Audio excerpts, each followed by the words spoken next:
अल्पवयीन मुलांच्या social media वापराबद्दल राज्य सरकारने एक महत्त्वाचा आणि मोठा निर्णय घेतलाय।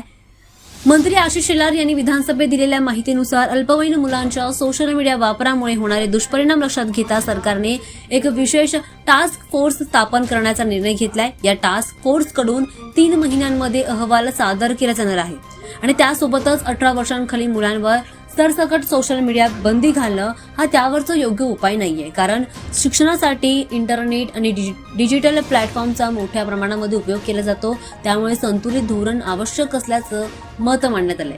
दरम्यान या पार्श्वभूमीवर सरकार काही उपाययोजनांचा विचार करते, ज्यामध्ये एज व्हेरिफिकेशन देखील करण्यात येते आणि स्क्रीन टाइम मर्यादा या ठिकाणी लावण्यात येते। त्यासोबतच शाळांमध्ये डिजिटल सेफ्टी शिक्षण देण्याचा आता निर्णय घेतला जातोय आणि त्यानंतर पालक आणि शिक्षकांसाठी जनजागृती आणि प्रशिक्षण देखील दिले जाणार आहे। खरं तर राष्ट्रीय आणि आंतरराष्ट्रीय नियमांचा अभ्यास करून योग्य कायदेशीर आणि तांत्रिक उपाययोजना लागू करण्याची तयारी आता सुरू आहे।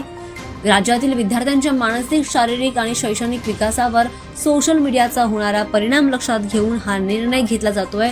जबाबदार डिजिटल वापर आणि मुलांचं संरक्षण यावर सरकार आता विशेष भर देते।